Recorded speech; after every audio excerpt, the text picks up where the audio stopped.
ಅಮ್ಮ ಅಮ್ಮ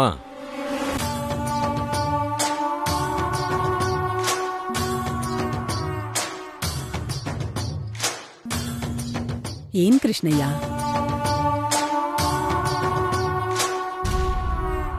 ನಾನ್ ಭೈರವಿಗೆ ಮದುವೆ ಮಾಡೋಣ ಅನ್ಕೊಂಡಿದ್ನಲ್ಲಮ್ಮ.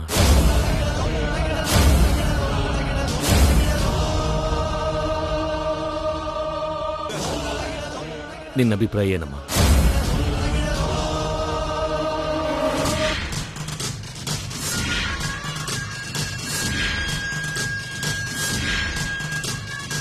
ಈ ಟೈಮಲ್ಲಿ ಮದ್ವೆ ಯಾಕೆ ಕೃಷ್ಣಯ್ಯ? ಯಾಕೆ ಹೀಗೆ ಕೇಳ್ತಿದ್ಯಾ? ಅಮ್ಮ ಹೇಳ್ತಾ ಇರೋದು ನಿಜಾನೇ ಅಲ್ವಾ ಅಣ್ಣ?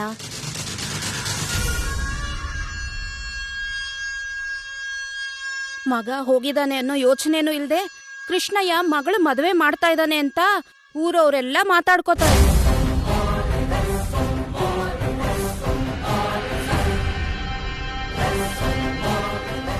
ನಮ್ಗೆ ಹುಚ್ಚಿಡ್ದಿದೆ ಅನ್ಕೋತಾರಣ್ಣ.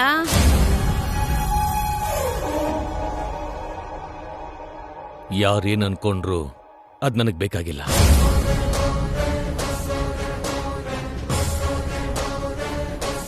ಮನೇಲಿ ಯಾರಾದ್ರೂ ತೀರ್ ಹೋಗಿ ವರ್ಷ ಆಗೋವರೆಗೂ ಗಂಡು ಮಕ್ಕಳು ಮದುವೆ ಮಾಡಬಾರ್ದು. ಆದ್ರೆ ಶಾಸ್ತ್ರದ ಪ್ರಕಾರ ಕನ್ಯಾದಾನ ಮಾಡಿ ಹೆಣ್ಮಕ್ಳು ಮದುವೆನ ಮಾಡಬಹುದು. ತೀರ್ದವ್ರ ಹೆಸರಲ್ಲಿ ಮಾಡೋ ದಾನದಲ್ಲಿ ಕನ್ಯಾದಾನ ಕೂಡ ಒಳ್ಳೇದಂತಾರೆ. ಶಾಸ್ತ್ರಕ್ಕೆ ವಿರುದ್ಧವಾಗಿ ನಾನೇನು ಮಾಡಬೇಕು ಅನ್ಕೊಂಡಿಲ್ಲ.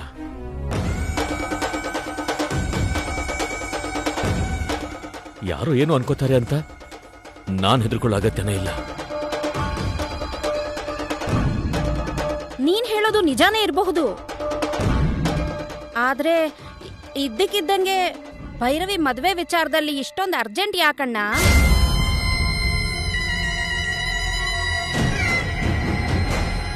ತೊಂದರೆ ತಗೊಳ್ಳೋದಲ್ಲ, ಮಾಡ್ಬೇಕಾದ ಅಗತ್ಯ ಇದೆ ಅಂತ ಅನ್ಕೋತಾ ಇದ್ದೀನಿ. ಅಗತ್ಯ ಇದೆ ಅಂತ ನೀನ್ ಅನ್ಕೋತಾ ಇದೀಯಣ್ಣ, ಆದ್ರೆ ನಮಗೆ ಯಾರಿಗೋ ಇದ್ರ ಅಗತ್ಯ ಇದೆ ಅಂತ ಅನ್ನಿಸ್ತಾ ಇಲ್ಲ. ನಡೀತಾ ಇರೋ ಪರಿಸ್ಥಿತಿನೂ ಬಂದಿರೋ ಸಮಸ್ಯೆನ ನೀನು ಅರ್ಥ ಮಾಡ್ಕೊಂಡಿದ್ರೆ ನೀನ್ ಹೀಗೆ ಕೇಳ್ತಾ ಇರ್ಲಿಲ್ಲ. ಈ ಕೃಷ್ಣಯ್ಯನ್ ಮನೆ ಮುಂದೆ ಬಂದು ನಿಲ್ಲೋರು ನನಗೆ ಕೈ ಜೋಡಿಸ್ಕೊಂಡು ನಿಲ್ತಾರೆ, ಇಲ್ಲ ಅಂದ್ರೆ ನನ್ ಮುಂದೆ ಕೈ ಕಟ್ಟಿ ನಿಲ್ತಾರೆ. ಅಂಥದ್ರಲ್ಲಿ ಯಾರೋ ನನ್ನ ಮನೆ ಗೋಡೆ ಧುಮ್ಕಿ ಬಂದ್ರು, ಇನ್ಯಾರು ನನ್ನ ಮಗಳು ಜೋಳಿಗೆ ಬಟ್ಟೆನ ಹಿಡಿದು ಎಳ್ದಾಡಿದ್ರು.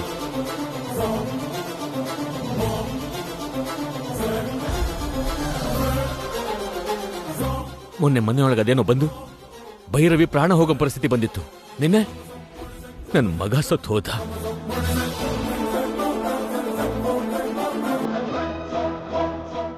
ನಾಳೆ ಇನ್ನೇನಾಗ್ಬಿಡತ್ತೋ, ಅವಳಿಗೇನಾಗುತ್ತೋ ನನಗೇನಾಗುತ್ತೋ ಅಂತ ಭಯ ಆಗ್ತಾ ಇದೆ.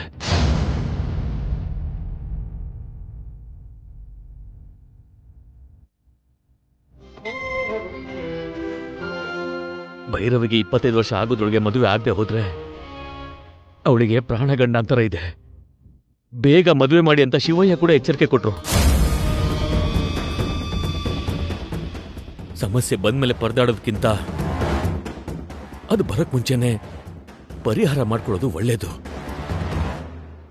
ಅದಕ್ಕೆ ನಾನು ಈ ನಿರ್ಧಾರಕ್ಕೆ ಬಂದೆ. ಸಂಪ್ರದಾಯ ಶಾಸ್ತ್ರ ಎಲ್ಲ ಗೊತ್ತಿರೋನೇ ನೀನು. ನಿನಗ್ ನಾನು ಹೇಳ್ಬೇಕಾದೇನೂ ಇಲ್ಲ. ನೀನ್ ಹೇಳಿದ ಹಾಗೆ ಹೆಣ್ಮಗಳು ಮದ್ವೆ ಮಾಡೋದ್ರಲ್ಲಿ ತಪ್ಪೇನೂ ಇಲ್ಲ ಕಣೋ. ನಿನ್ಗೇನ್ ಅನ್ಸತ್ತೋ ಅದನ್ನೇ ಮಾಡು.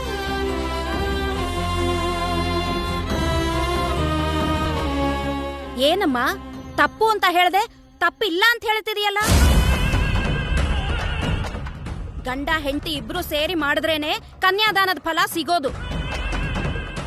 ಅತ್ತಿಗೆ ಇಲ್ದೇ ಇರೋದ್ರಿಂದ ಅಣ್ಣಂಗೆ ಕನ್ಯಾದಾನ ಮಾಡೋ ಅವಕಾಶ ಇಲ್ಲ. ಕೌಸಲ್ಯ ಅವಳು ಗಂಡ ಸೇರಿ ಕನ್ಯಾದಾನ ಮಾಡ್ತಾರೆ ಅನ್ಕೊಂಡ್ರೆ ಈಗ ಅವಳು ಗಂಡನೂ ಹೊರಟೋದ.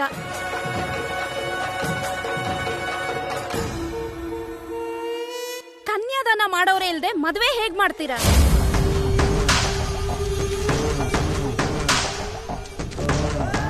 ಒಳ್ಳೇದು ಕೆಟ್ಟದು ಯೋಚನೆ ಮಾಡದೆ ಏನ್ ಅನ್ಸಿದ್ರೆ ಅದ್ ಮಾಡ್ಬಿಡೋದೇನಾ? ನಿನ್ ಸಲಹೆ ಬುದ್ಧಿವಾದ ನನಗ್ ಬೇಕಾಗಿಲ್ಲ. ಊರಲ್ಲಿ ನಮ್ಮ ಕುಟುಂಬನ ಆಧರಿಸಂತವ್ರು ತುಂಬಾ ಜನ ಇದ್ದಾರೆ. ಕನ್ಯಾದಾನಕ್ಕೆ ಯಾರು ಬರ್ಲಿಲ್ಲ ಅಂದ್ರೂ ದೇವಸ್ಥಾನದಲ್ಲಿ ಹಾರ ಬದಲಾಯಿಸಿ ಮದುವೆ ಮಾಡ್ತೀನಿ.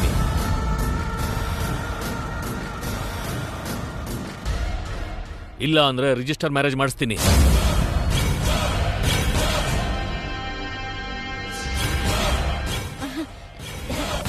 ಯಾಕಷ್ಟು ಕೋಪ ಅಣ್ಣ? ನಿನಗ್ ನಾನ್ ಬೇಡದೇ ಇದ್ರು ನಾನ್ ನಿಮ್ಮನ್ನ ನನ್ನ ಕುಟುಂಬದವರು ಅಂತ ಅನ್ಕೊಂಡಿರೋದ್ರಿಂದ ನಿಮ್ ನೋವು ನನ್ನ ನೋವು ಅನ್ಕೊಂಡ್ ಕೇಳ್ದೆ. ಎಲ್ಲಿಂದ ಏನ್ ಸಮಸ್ಯೆ ಬರುತ್ತೋ, ಯಾರ್ ಏನ್ ಅನ್ಕೋತಾರೋ ಅಂತ ನನಗ್ ಭಯ ಅಷ್ಟೇ. ನನ್ ಮಗನ್ಗೆ ನಿನ್ ಮಗಳನ್ ಕೊಡಲ್ಲ ಅಂದ್ರು ನನ್ಗೇನ್ ಬೇಜಾರಿಲ್ಲ. ಭೈರವಿನ ಸೊಸೆ ತರ ಅಲ್ಲಣ್ಣ, ನನ್ ಮಗಳ ತರ ನೋಡ್ತೀನಿ. ಅವಳ ಮೇಲಿನ ಪ್ರೀತಿಯಿಂದ ನಿನ್ ಮೇಲೆ ಯಾವ ಅಪವಾದನೂ ಬರಬಾರ್ದು ಅಂತ ನಾನು ಹೀಗೆಲ್ಲ ಮಾತಾಡ್ತೀನಿ ಅಣ್ಣ. ಈಗ ನಿಮಗೆ ನನ್ನ ಸಲಹೆ ಬುದ್ಧಿವಾದ ಬೇಡ ಅಂತ ಅನ್ಕೊಂಡ್ರೆ ನಿಮ್ಗಿಷ್ಟ ಬಂದಾಗ ಮಾಡ್ಕೊಳ್ಳಿ. ಆದ್ರೂ ಈಗಿಂದೀಗ್ಲೇ ಮದ್ವೆ ಮಾಡ್ಕೊಳಕ್ಕೆ ಯಾರ್ ಮುಂದೆ ಬರ್ತಾರೆ ಅಣ್ಣ? ಅದರಲ್ಲೂ ಈ ಸಾವಿನ ಮನೆಗೆ. ನಿನ್ ಪ್ರೀತಿಗೆ ವಾತ್ಸಲ್ಯಕ್ಕೆ ಒಂದು ದೊಡ್ಡ ನಮಸ್ಕಾರ. ನನ್ನ ಮಗಳನ್ನ ಇಷ್ಟಪಡೋನು, ನನ್ನ ಮಗಳಿಗೆ ಇಷ್ಟ ಆಗೋನು ನಮ್ಮನೆ ಮುಂದೆನೇ ಇದ್ದಾನೆ.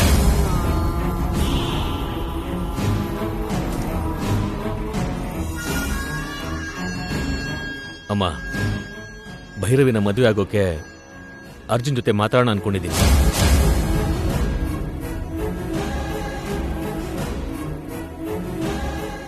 ಕೃಷ್ಣಯ್ಯ, ಒಂದ್ ಮಾತು ಭೈರವಿನೂ ಕೇಳೋದು ಒಳ್ಳೇದು ಕಣೋ.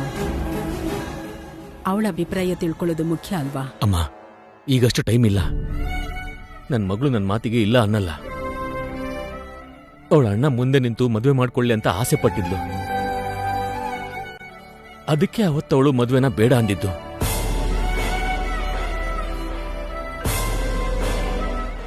ಆದ್ರೆ ಈಗ ಅವಳ ಅಣ್ಣ ಇಲ್ಲ. ಆ ನೋವನ್ನ ನಮ್ಮ ಭೈರವಿ ಮರ್ತು ಹೋಗ್ಬೇಕು ಅಂದ್ರೆ ಈಗ ಮದುವೆ ಆಗೋದು ತುಂಬಾ ಒಳ್ಳೇದು. ಮುಖ್ಯವಾಗಿ ಭೈರವಿ ಪ್ರಾಣಕ್ಕೆ.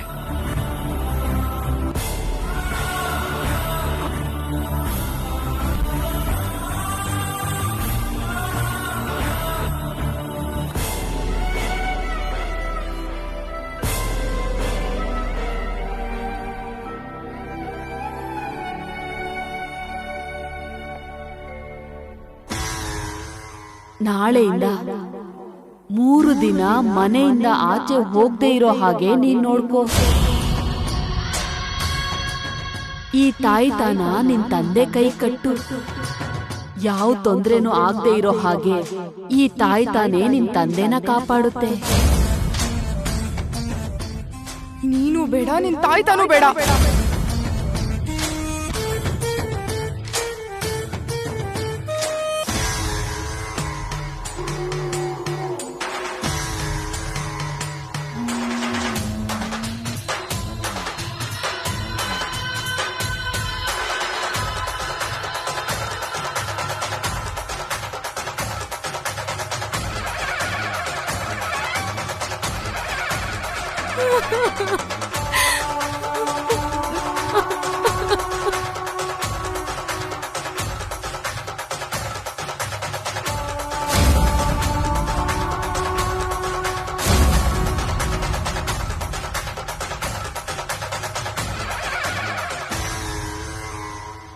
ಸುಳ್ಳುಗಳನ್ನ ಹೇಳಿ ಜನರನ್ನ ನಂಬ್ಸೋದೇನಾ ನಿನ್ ಕೆಲ್ಸ?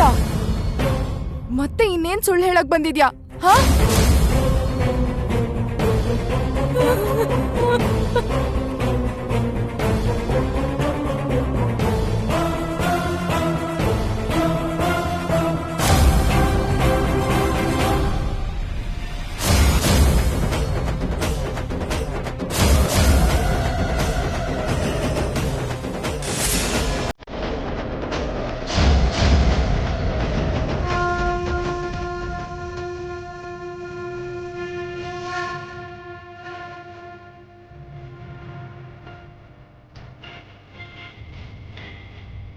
ಅಮ್ಮವ್ರೆ, ಈ ತಾಯ್ತಾ ಇಲ್ಲಿ ಬಿದ್ದಿದೆ.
ಕನ್ಸೆಲ್ಲ ಅವಳು ಕೊಟ್ಟಿದ್ದು ತಾಯ್ತಾ ಇದೆ. ಆ ಷಷ್ಠಗ್ರಹ ಕೂಟನೇ ನಿನಗೆ ತುಂಬಕ್ಕಾಗದೆ ಇರೋಷ್ಟು ನಷ್ಟನ ಮಾಡುತ್ತೆ ಮಗಳೇ. ಏನಾಗುತ್ತೆ? ನಾನ್ ಕೂಡ ಸತ್ ಹೋಗ್ತೀನಾ? ನಷ್ಟ ನಿನಗಲ್ಲ, ನಿನ್ ತಂದೆಗೆ ಮಗಳೇ. ನಿನ್ ತಂದೆನ ಕಣ್ಣಿನ ರೆಪ್ಪೆ ತರ ಕಾಪಾಡ್ಕೋ. ನಾಳೆಯಿಂದ 3 ದಿನ ಮನೆಯಿಂದ ಆಚೆ ಹೋಗದೆ ಇರೋ ಹಾಗೆ ನೀನ್ ನೋಡ್ಕೋ. ಕನ್ಸಲ್ಲ ನೋಡಿ ತಾಯ್ತಾ ಸಿಕ್ಕಿದೆ ಅಂದ್ರೆ ಆ ಕಣಿ ಹೇಳೋಳು ಅಪ್ಪನ್ ಪ್ರಾಣಕ್ ತೊಂದ್ರೆ ಇದೆ ಅಂತ ಹೇಳಿದ್ ನಿಜಾನಾ?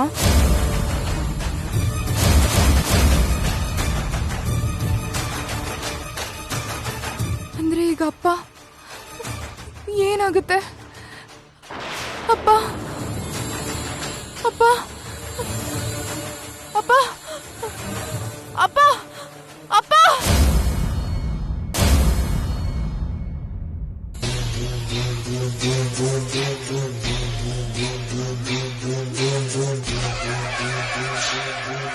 ಅಪ್ಪ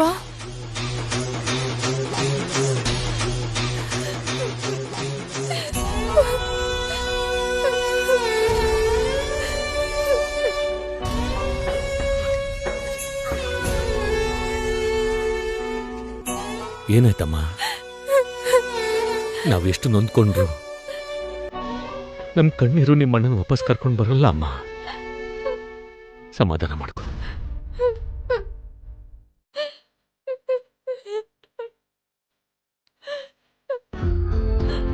ಅಪ್ಪ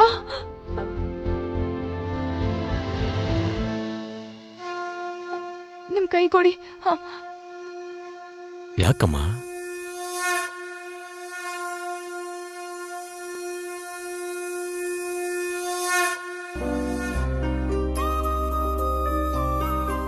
ನನಗ್ಯಾಕಮ್ಮ ತಾಯ್ತ ಕಟ್ತಾ ಇದೀಯಾ?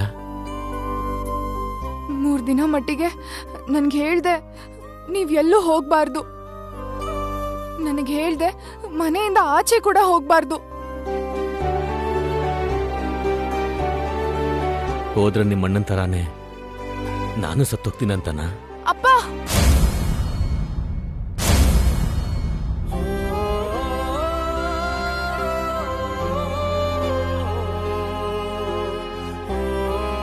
ನೋಡು ಕೃಷ್ಣಯ್ಯ, ನಿನ್ಗೇನೋ ಆಗುತ್ತೆ ಅಂತ ಹೆದರ್ತಾ ಇದ್ದಾಳೆ ಇವಳು.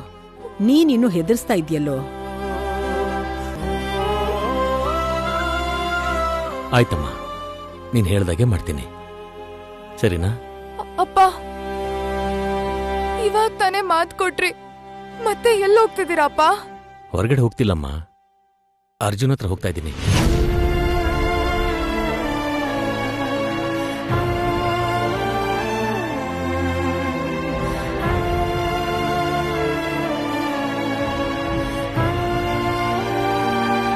ಬಾರಮ್ಮ ಭೈರವಿ, ಒಳಗಡೆ ಹೋಗೋಣ ಬಾ.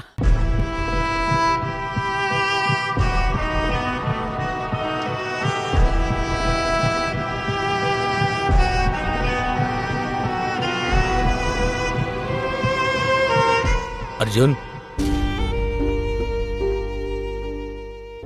ಅಂಕಲ್ ನೀವಿಲ್ಲಿ? Good morning uncle. ಬನ್ನಿ ಒಳಗೆ ಕೂತ್ಕೊಳ್ಳಿ. ಪರವಾಗಿಲ್ಲ, ನಿನ್ನ ಹತ್ರ ಒಂದು ವಿಷಯ ಮಾತಾಡೋಣ ಅಂತ ಬಂದೆ. ಹೇಳಿ ಅಂಕಲ್. ನನಗೀಗ ಏನ್ ಮಾತಾಡಬೇಕು, ಹೇಗೆ ಹೇಳಬೇಕು ಅಂತಾನೆ ಗೊತ್ತಾಗ್ತಿಲ್ಲ. ಮೊನ್ನೆ ನನ್ನ ಮಗಳು ನಿನ್ನನ್ನು ಮದುವೆ ಮಾಡ್ಕೊಳ್ಳಲ್ಲ ಅಂತ ಹೇಳಿದ್ಲು. ಅವಳಾಗಿ ಹೇಳಿದ್ದಕ್ಕೆ ನೀನು ಬೇಜಾರು ಮಾಡ್ಕೊಂಡಿರ್ತೀಯ ಅಂತ ನನ್ಗೆ ಗೊತ್ತು. ಅದನ್ನೇನೋ ಮನ್ಸಲ್ಲಿ ಇಟ್ಕೋಬೇಡ ಅರ್ಜುನ್.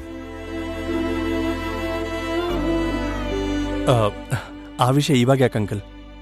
ನಾನೇನು ಬೇಜಾರು ಮಾಡ್ಕೊಂಡಿಲ್ಲ. ಅವ್ರಿಗೂ ಅವ್ರದೇ ಆದ ಆಸೆಗಳಿರುತ್ತಲ್ವಾ.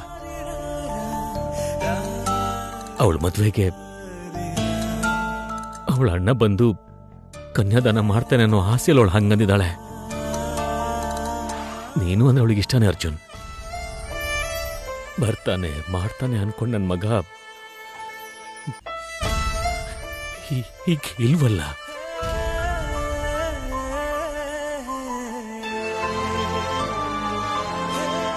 ಅಂಕಲ್ ನೀವ್ಯಾಕೆ ಅಷ್ಟು ನೊಂದ್ಕೋತಾ?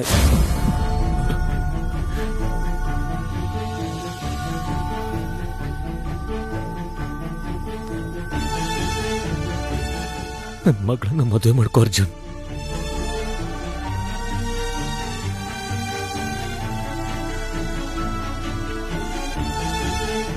ನಿಮ್ಮ ಮಗನ್ ಕಳ್ಕೊಂಡು ನೀವೇನೋ ದುಃಖದಲ್ಲಿದ್ದೀರಾ. ಹೀಗಿರೋವಾಗ ಮದುವೆ ಬಗ್ಗೆ ಮಾತು ಯಾಕೆ ಅಂಕಲ್? ನಾನು ದುಃಖ ಪಡೋದಕ್ಕಿಂತ ತಂದೆಯಾಗಿ ನನ್ನ ಜವಾಬ್ದಾರಿ ಮುಗಿಸೋದು ಮುಖ್ಯ ಅಲ್ವಾ? ಚೆನ್ನಾಗಿ ಯೋಚನೆ ಮಾಡಿನೇ ನಿರ್ಧಾರಕ್ಕೆ ಬಂದಿದ್ದೀನಿ. ನನ್ನ ಮಗನ ಯಾರು ಸಾಯಿಸಿದ್ರು, ಯಾಕೆ ಸಾಯಿಸಿದ್ರು ಕೂಡ ಗೊತ್ತಿಲ್ಲ. ಮೊನ್ನೆ ನನ್ನ ಮಗಳ ಮೇಲೆ ಯಾರು ದಾಳಿ ಮಾಡಿದ್ರು ಅಂತನೂ ಗೊತ್ತಿಲ್ಲ. ನಾಳೆ ದಿನ ನನಗೇನಾಗುತ್ತೋ, ನಾನು ಇರ್ತೀನೋ ಇಲ್ವೋ ಅಂತನೂ ನನ್ಗೆ ಗೊತ್ತಿಲ್ಲ. ಅಂಕಲ್ ಪ್ಲೀಸ್ ಹಾಗೆಲ್ಲ ಮಾತಾಡಬೇಡಿ. ನನಗೇನಾದ್ರೂ ಆಗೋಕ್ ಮುಂಚೆ ನನ್ನ ಮಗಳ ಜೀವನಕ್ಕೆ ಏನಾದ್ರೂ ಒಂದು ದಾರಿ ತೋರಿಸ್ಬೇಕು ಅನ್ಕೊಂಡಿದ್ದೀನಿ. ಹೇಳು ಅರ್ಜುನ್, ಭೈರವಿನ ಮದುವೆ ಮಾಡ್ಕೋತೀಯಾ?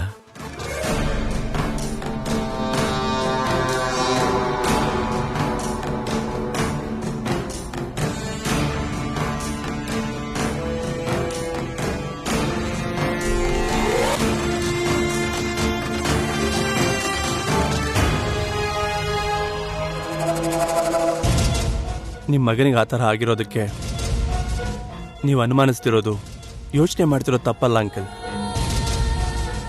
ಆದರೆ ಈ ವಿಷಯನ ಈಗ ನಾವು ಮಾತಾಡ್ತಿರೋದು ಸರಿ ಅಂತ ನನಗನ್ನಿಸ್ತಿಲ್ಲ. ನಿಮ್ಮ ಮಗನ ಕಾರ್ಯ ಎಲ್ಲ ಮುಗಿದ ಮೇಲೆ ಇದ್ರ ಬಗ್ಗೆ ಮಾತಾಡೋಣ. ಅವನ ಕಾರ್ಯ ಮುಗಿಯೋಷ್ಟರಲ್ಲಿ ನನ್ನ ಕರ್ಮ ಹೇಗೆ ಬದಲಾಗುತ್ತೋ ಅನ್ನೋ ಭಯ ಆಗ್ತಿದೆ.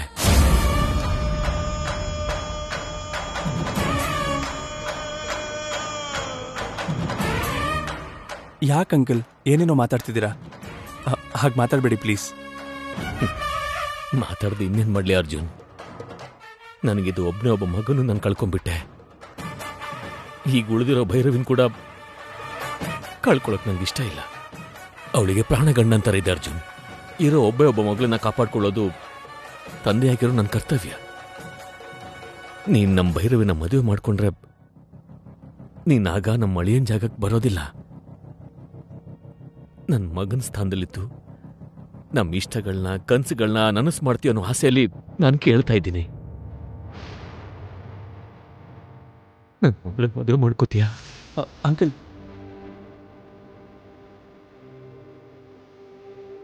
ನಿನಗೆ ನಮ್ಮ ಭೈರವಿ ಇಷ್ಟ ಇದ್ರೆ ನೀನು ಆದಷ್ಟು ಬೇಗ ಹೋಗಿ ನಿನ್ನ ಮನೆಯವ್ರನ್ನ ಕರ್ಕೊಂಡು ಬಂದ್ಬಿಡು. ಅವ್ರ ಜೊತೆ ನಾನು ಮಾತಾಡ್ತೀನಿ. ನೀವೀಗ ಯಾವ ಸ್ಥಿತಿಲಿದ್ದೀರೋ, ಯಾಕಿಷ್ಟು ಬೇಗ ನಿರ್ಧಾರ ತಗೊಳ್ತಾ ಇದ್ದೀರೋ ನಾನು ಅರ್ಥ ಮಾಡ್ಕೋಬಲ್ಲೆ ಅಂಕಲ್.